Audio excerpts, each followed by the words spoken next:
পাককে দয়া ও মায়া করে মহাব্বত করে দুনিয়ার যত জায়েজ ঝামেলা আছে সব কিছু থেকে ফারেক করে আল্লাহ পাকের ঘর শ্রেষ্ঠ ঘর মসজিদে জুমার নামাজ আদায় করার উদ্দেশ্যে আশা বসার তৌফিকটুকু দান করেছে। এজন্য হৃদয় থেকে দিল প্রাণ উজাড় করে মুসলমানের আওয়াজে মুমিনের কণ্ঠে জুড়ে সুরে সকলেই বলি আলহামদুলিল্লাহ। বান্দা যখন শুকরিয়া আদায় করে আল্লাহ বান্দার প্রতি খুশি হয়। কিছুদিন আগে অনেক গরম ছিল, এখন আলহামদুলিল্লাহ ফ্যান ছাড়া লাগে না। এটা কে করছে? আল্লাহ। আল্লাহ পাকের একটা নিয়ামত। একটু চিন্তা করলে আল্লাহর নিয়ামত খুঁজে পাওয়া যায় যে কিছুদিন আগে মসজিদের ফ্যান চালানো লাগছে, না হলে বসা গেছে না, আর এখন আলহামদুলিল্লাহ ফ্যান লাগে না, এমনিই চলে। তাইলে বোঝা যায় যে আগে এক হালত ছিল, এখন আর এক হালত হয়ে গেছে। এই হালতটা কে করছে? আল্লাহ করছে। দুনিয়ার কারো ক্ষমতা নাই, দুনিয়ার কারো এখতিয়ার নাই এই কাজ করা। আর এই যে হালতটা আল্লাহ করে দিচ্ছেন, তখন ফ্যান ছাড়া লাগছে, এখন ফ্যান ছাড়া লাগে না, এই চিন্তাটা যদি করে কেউ, তাহলে তো মালিকের নিয়ামত পয়দা পাওয়া যায়, তখনই তো বলা লাগে আলহামদুলিল্লাহ আলহামদুলিল্লাহ। আর এই নিয়ামত পাইয়া যখন বান্দা আলহামদুলিল্লাহ করে শুকরিয়া আদায় করে, আল্লাহ তার প্রতি খুশি হয়ে যায়। আর খুশি হইয়া বলে, যা তুই যখন শুকরিয়া আদায় করছ, আমি তোর প্রতি রাজি, আমি তোর প্রতি খুশি, যা আমি আল্লাহ করে আরো বরকত দিলাম, আরো নিয়ামত বাড়াইয়া দিলাম। সুবহানাল্লাহ। আল্লাহ নিজে বলেন, লা ইন শাকারতুম লা আযীদান্নাকুম ওয়া লা ইন কাফারতুম ইন্না আযাবি লাশাদীদ।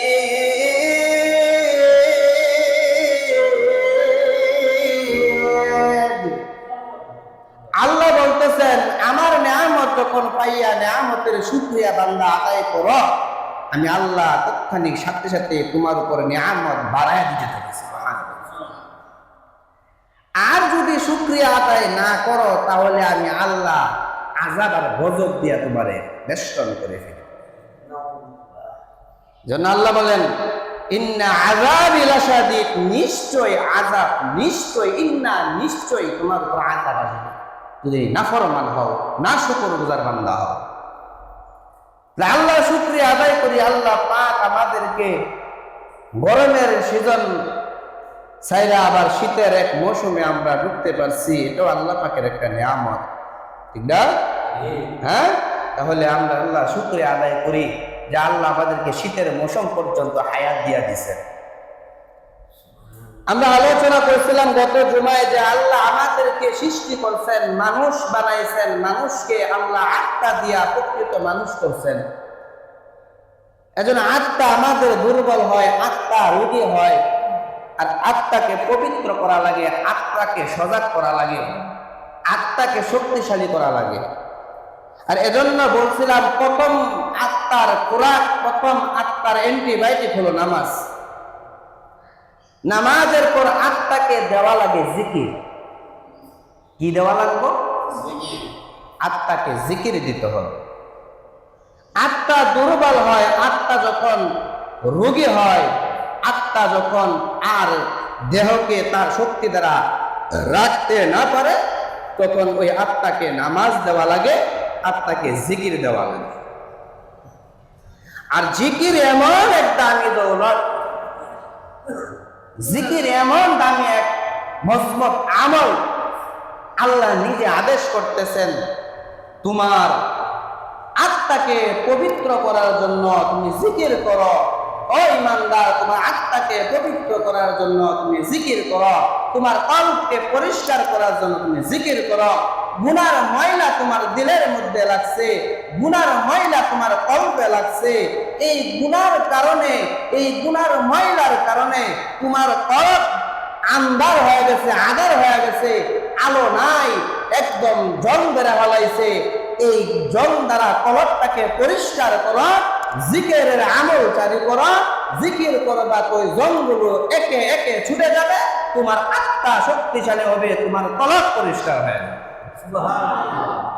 আল্লাহ বলতেছে ইয়া আইয়ুহাল্লাযীনা আমানু যকুরুল্লাহা যিকরান কাসীরা। আল্লাহ বলেন ও ঈমানদার বান্দা বান্দি, তোমরা আমি রবকে স্মরণ করো, আমি রবের জিকির করো, জিকির করো। কলবটারে আন্দার বানাইলাম, কলবের মধ্যে আমি আল্লাহ এখন নাই, আমি আল্লাহর কলবের মধ্যে জায়গা দাও। আমি আল্লাহ যদি তোমার কলবে থাকি, তাইলে তুমি কোনদিন অন্যায় ভাবে কারো দখল করতে পারবা না। আমি যদি তোমার কলবে থাকি, অন্যায় কোনো কাজ তুমি করতে পারবা না। অতএব তুমি জিকির কইরা তোমার কলবের মধ্যে আমি রবের জায়গা দাও। ও মুসলমান, গুনাহ করতে করতে করতে করতে কলবটারে নাপাক বানাইলাম, আত্মাটারে দুর্বল বানাইলাম। এই আত্মা এখন মসজিদ মুখে হয় না, আত্মা এখন জিকির করতে চায় না। কেন জানো? আমি গুনাহ করতে করতে তোমার আত্মাটারে এমন দুর্বল করছ, এখন তোমার আত্মা জিকিরের মজলিসও যাইতে চায় না। এজন্য নিজের জাহান্নামের আগুন থেকে বাঁচানোর জন্য নামাজের সঙ্গে জিকিরের আমল চালু করে দেন, জিকিরের আমল চালু করে দেন। দিনে 6 তাসবিহ জিকির করেন, 12 তাসবিহ জিকির করেন। 12 তাসবিহ না পারলে 6 তাসবিহ জিকির করতে থাকেন। 5 ওয়াক্ত নামাজ, 5 ওয়াক্ত নামাজের পরে আপনি জিকির করেন, জিকির করেন। 33 বার সুবহানাল্লাহ পড়েন, 33 বার আলহামদুলিল্লাহ পড়েন, 33 বার আস্তাগফিরুল্লাহ পড়েন, 33 বার আল্লাহর নামের জিকির করেন। আল্লাহরে ডাকেন, আল্লাহরে ডাকতে ডাকতে এমন হালত করেন, আপনারে দেখলে যেন অপর একজন মুসলমান বলে মাওলার জিকির করতে করতে মনে হয় লোকটা পাগল হয়ে গেছে। এমন ভাবে জিকির করেন অপর কোন ব্যক্তি দেখলে যেন বলে এটা পাগল।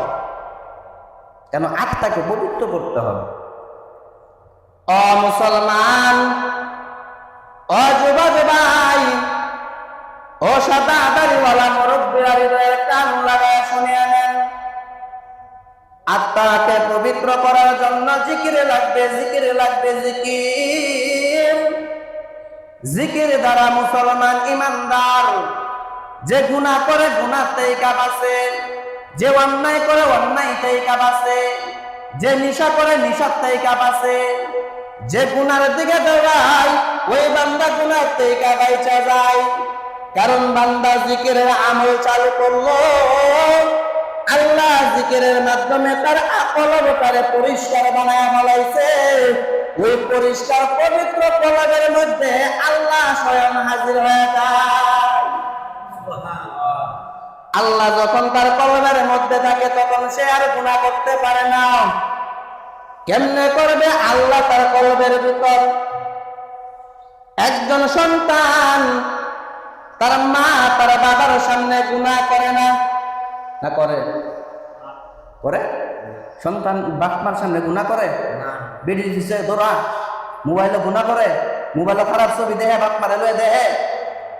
একা নির্জন যখন হয়ে যায় তখন বান্দা গুনাহ করে। যুবকেরা মোবাইলের মধ্যে গুনাহ করে, খারাপ খারাপ ছবি দেখে, উলঙ্গপানা ছবি দেখে, নাচ দেখে, গান দেখে।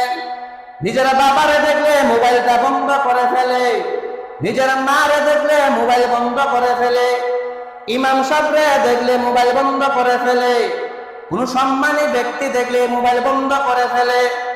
কেন জানি?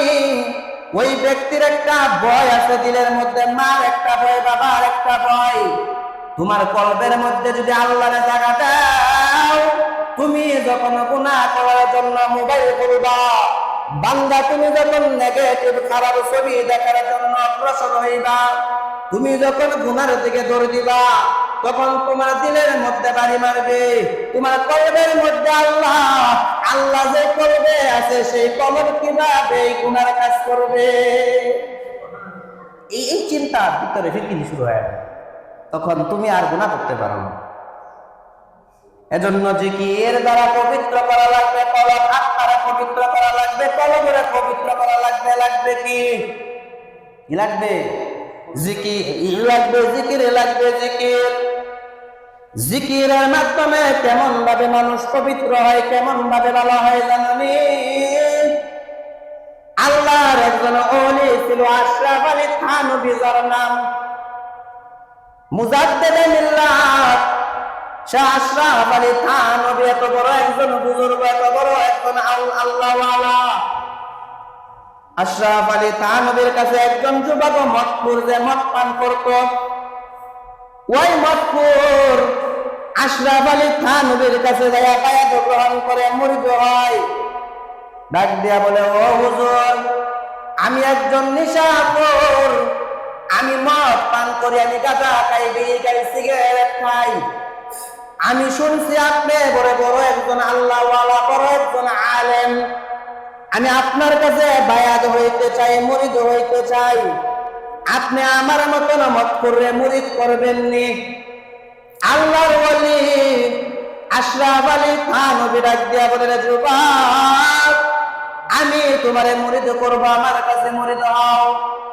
আশরাফ আলী থানভীর কাছে যখন মুরিদ হয়, আশরাফ আলী থানভীর কাছে বলে, ও হুজুর, আমারে আপনি মুরিদ করছেন, কিন্তু আমার শর্ত আছে একটা। বলো, কি শর্ত রে যুবক? জানায়া দাও, জানায়া দাও। যুবকটা ডাক দিয়া বলে, হুজুর, আমি মুরিদ হইব কথা ঠিক, কিন্তু আপনি মদ খাওয়ার পারমিশন দেওয়া লাগবে। আমি আপনার কাছে মুরিদ হব ঠিক, কিন্তু আমার মদ খাওয়ার পারমিশন দেওয়া লাগবে। আমি মদ খাইতে হবে। আমি যদি মদ না পান করি আমার মাথা ঠিক থাকে না। মদ খাইলে মাথা ঠিক থাকে কি থাকে না? খাইলে ঠিক থাকে না। আর হ্যাঁ বুঝেছে না, খাইলে ঠিক থাকে না। আঙ্গতে সব মদ করে আছে না, মদ খাইয়া দেখবেন বউ রেগা কো আম্মা, মা রেগা কো বউ। আমি দেখছি একটা বাঁশের পাতা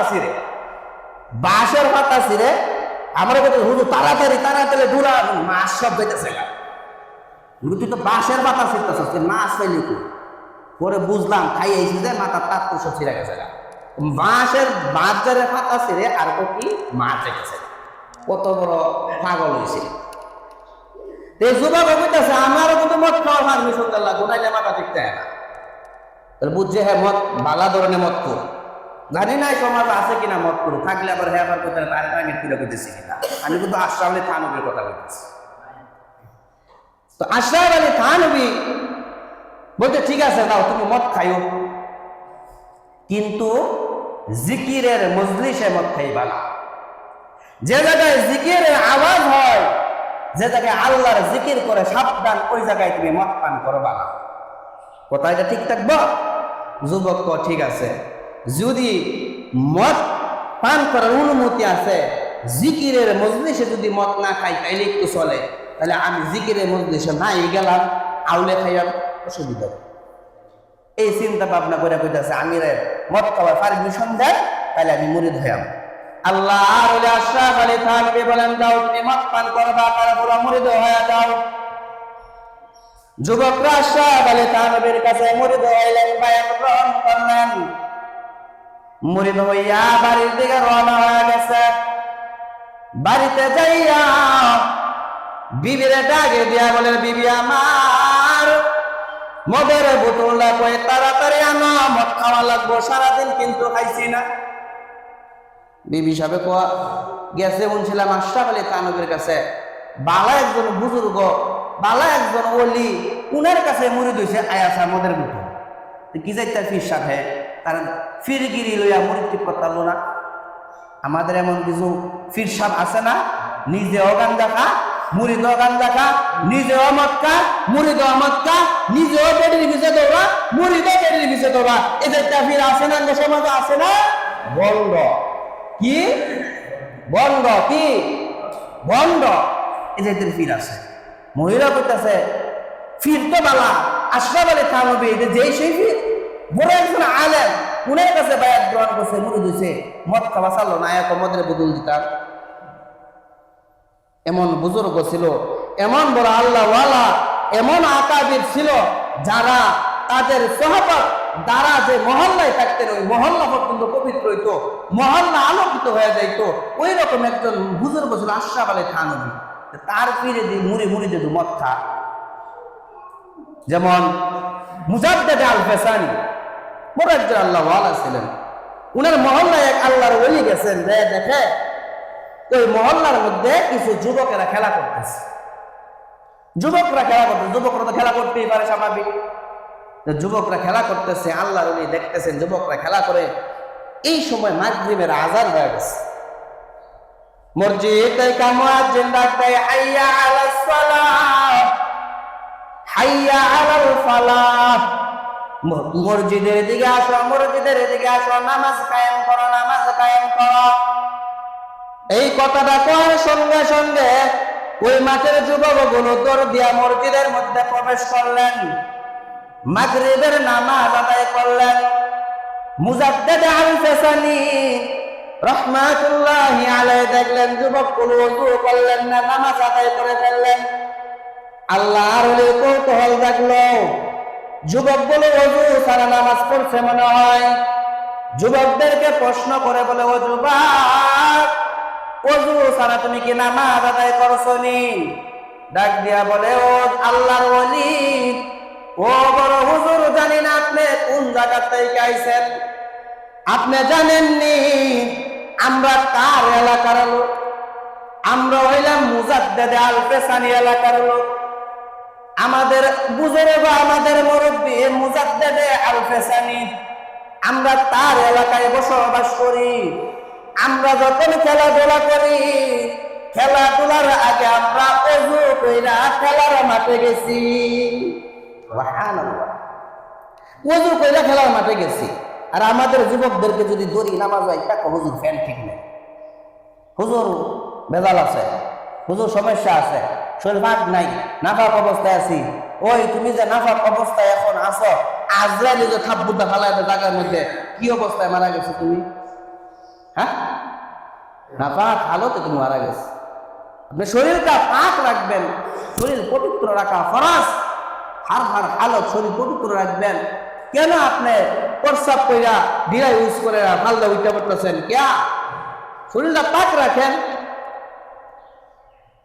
ওই যুবকগুলো বলতেছে আমরা মুজাদ্দেদ আল ফেসানি এলাকার লোক আমাদের কখনো ওযু যায় না আমরা খেলতে গেলেও ওযু করি খানাত বইলেও ওযু হালতে খানাত বসি ঘুমাইতে গেলে ওযু কইরা ঘুমাইতেছে এমন পীর ছিল যেমন পীরের আসর এলাকার মধ্যে তেমন আশরাফ আলী থানভী তো বড় একজন আলেম বড় একজন বুজুর্গ তার মুরিদ দেখা যায় মদ খা মহিলার মনে কৌতূহল আমার স্বামী গেল আশরাফ আলী থানভীর কাছে আর হেলা জিকিরে হেলা এমন মুরিদ করছে বাইতে মদের বোতল চা মদের বোতল যখন দিছে মদের বোতলটা যখন খুইলা মদের বোতল নিয়ে বসলো আল্লাহু আকবার মদের বোতল খুলতে দেরি মদের বোতলের ভিতর থেকে জিকিরের আওয়াজ আসতে দেরি করে নাই সুবহানাল্লাহ মদের বোতলের ভিতর থেকে জিকিরের আওয়াজ আসতেছে কি জিকির লা ইলাহা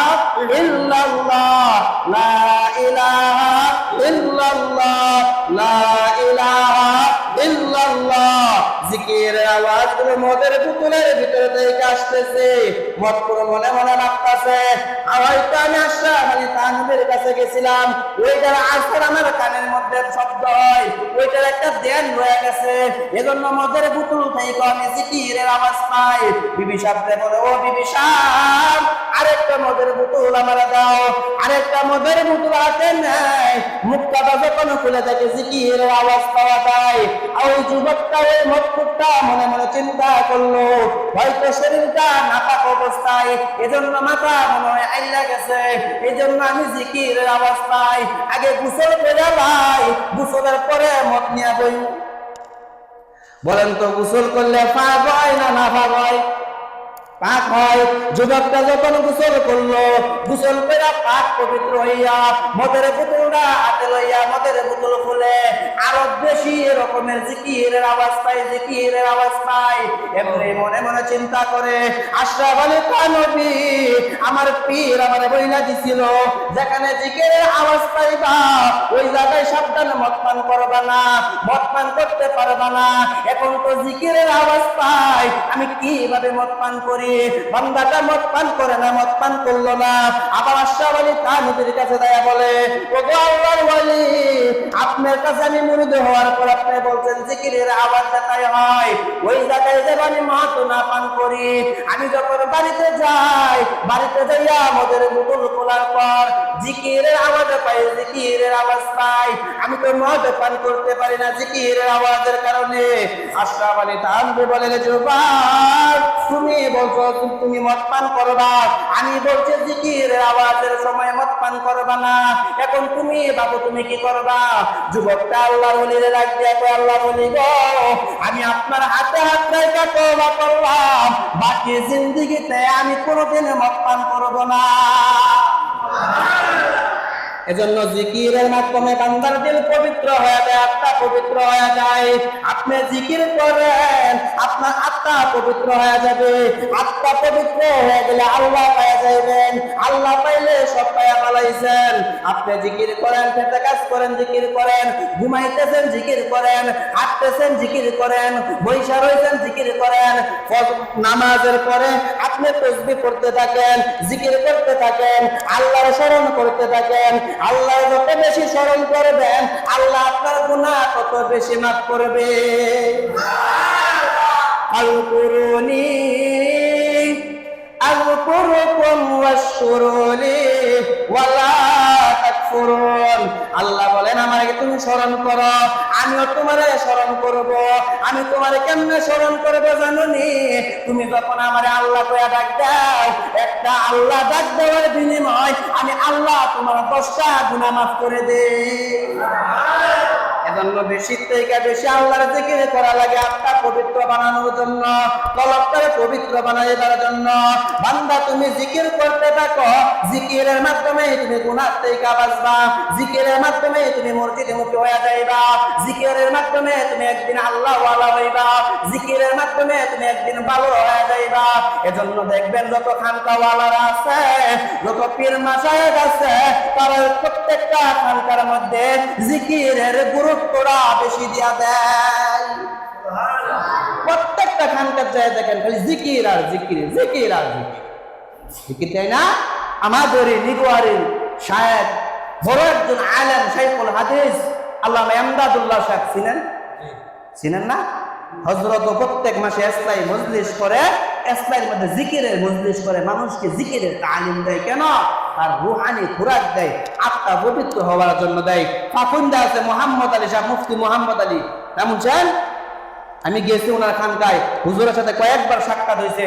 হুজুরের নিজের লিখিত একটা কিতাব আছে আধ্যাত্মিক দিক, এই কিতাবটা আমার দিছে, আমার কাছে আছে।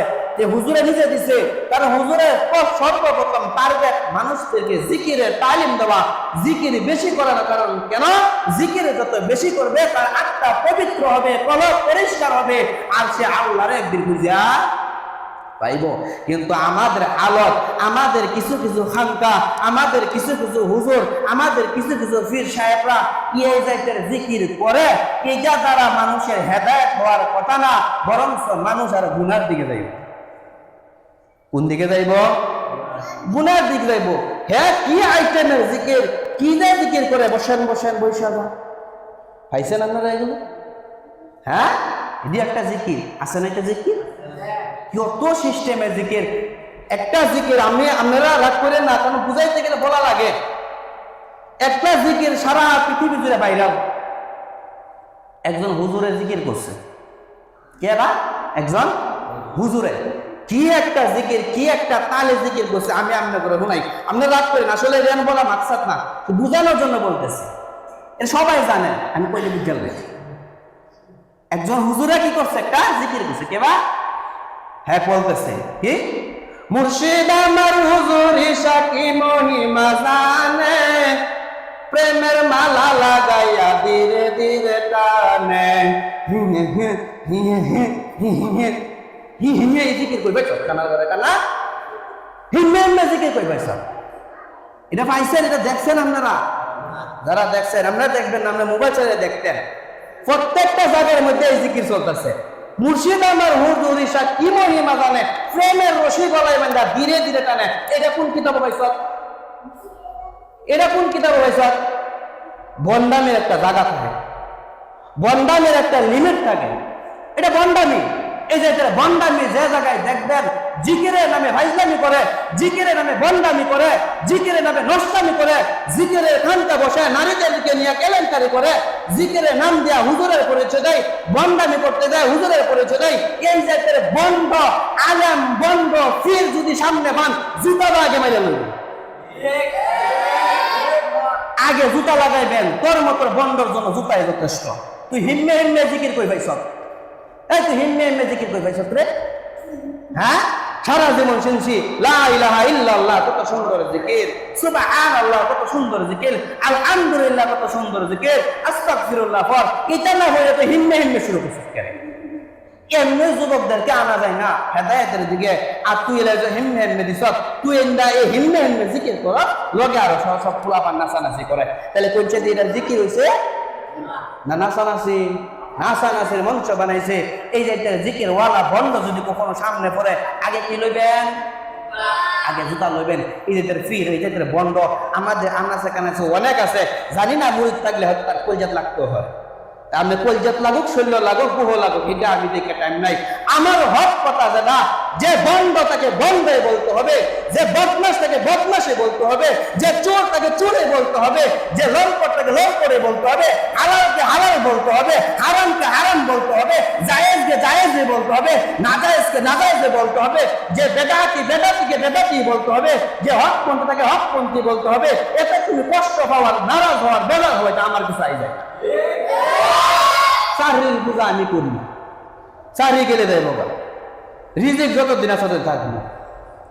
যদি এমন কোন বন্ড বেদাতির সাথে, বন্ড কোন মাজারের সাথে সংযুক্ত থাকেন, মাজারে দেয় শ্রদ্ধা দেওয়া থাকেন, কোন বন্ড ফিরে হাতে হাত রেখে থাকেন, মনে রাখেন আপনার ইমান তো গেছে গেছে, এত ইমান হারা আগে হয়েছে, আপনার ইমানটা হোদ্দা লইয়া এক লগে জাহান্নামে যাইবার রাস্তা করে দিচ্ছে। কারণ দেখাইবো অনেক ভালো হাদিস কোরআন আমরা শুনাইবে, কিন্তু আসলে কি মূলত বন্ড, আসলে মূলত কি বন্ড। এজন্য এই যে বন্ড, মুশরিক, বেদাতি, মাজার পূজারী, যারা কোরআন হাদিসের ইলম নাই, কোরআন হাদিসের জ্ঞান নাই, একটা আয়াত সহিভাবে পড়তে পারবে না, একটা হাদিসের ইবারত করতে পারবে না, এই জাতের লোক যখন পীরের আসনে বৈশা চুরিগিরি করে, মুরিদ করে, আর বলে আমি বড় পীর, আমি বড় আল্লাহওয়ালা, আমি বড় বুজুর্গ, আমার কাছে আয়ো, আমার কাছে মুরিদ হও। মুরিদ হওয়ার পরে দেখেন প্রথম নম্বরে কয় তোর ভাই গরু কইরা ও হুজুর আছে মাছটা, তো একটা আমার নামে অক্ষ করে লাও। কি করতো? একটা তার নামে অক্ষ করে লাও, আমার এক দরবার একটা দেয়া লাও। কেরা তোর দরবারে গরু দিতাম কেরে? কষ্ট করে হইলে আমরা মাজারে লইতেন কেলে মুরগি, কষ্ট করে হইলে গরু লইতেন কে মাজারে? আমরা গরু মা নাই, আমরা বাপ নাই, আমরা বউ নাই, সন্তান নাই, আগে হ্যাঁ করে খাবার। আপনি কেন নিয়ে যান মাজারে? কেন মুরগি নিয়ে যান মাজারে? কেন মুরগি মানত করেন মিসকিন শাহ? হ্যাঁ, ও আপনার কামিয়া হইতো, আপনার ছেলে ও না ছেলে হইতো, মাইয়া হয় না মাইয়া হইতো, এই ধারণা, এইটা চিন্তা ভাবনা। যে বেটা মানত করছে না, এই বেটা হইলে করতে, যে বেটা মানত করছে না, এই বেটা হইলে করতে। তুমি মাজারে মানত করো করে? আল্লাহর নামে মান্নত করবা, মান্নত রাসূল নিষেধ করছে মান্নত বেশি করিও না, যদিও করে লাও আল্লাহর নামে করবা। কোন ব্যক্তির নামে, কোন মাজারের নামে, কোন পীরের নামে, কোন খানকার নামে, কোন মাজারের নামে মান্নত করা জায়েজ নাই, জায়েজ নাই, জায়েজ নাই। আমনে কইলো ঠিক না কইলো ঠিক, এটাই ঠিক। মান্নত একমাত্র কার নামে হবে? আল্লাহর নামে হবে। মাজারে কোন মুরগি দেওয়া যাইব? এটা খাওয়াই লাভটা কি করছেন আপনি?